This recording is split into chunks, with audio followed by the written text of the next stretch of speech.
Assalamualaikum, salam sejahtera. Kalau perasan ada lebah dekat baju, kat collar baju tu. Okey, kalau ada lebah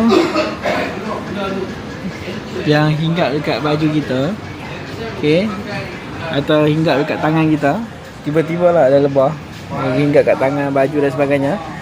Yang penting apa yang kita kena buat apabila berlaku keadaan macam tu adalah diamkan diri. Lebah kalau ada kat lengan tangan kita, kita diam, tak sampai seminit selalunya lebah tu akan terbang. Dia cari tempat lain lah.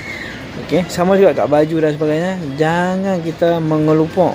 Yang paling susah sekali adalah lebah kalau hinggap betul-betul dekat bahagian wajah kita.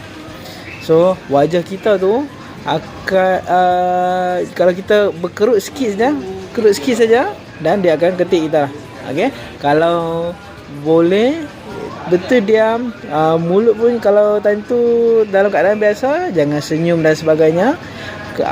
Lama-lama dalam masa seminit selalunya dia akan terbang semula. So kalau ada lebah hinggap dekat badan atau pakaian kita, kena diamkan diri. Dalam masa beberapa saat selalunya lebah tu akan terbang semula. Terima kasih kerana menonton.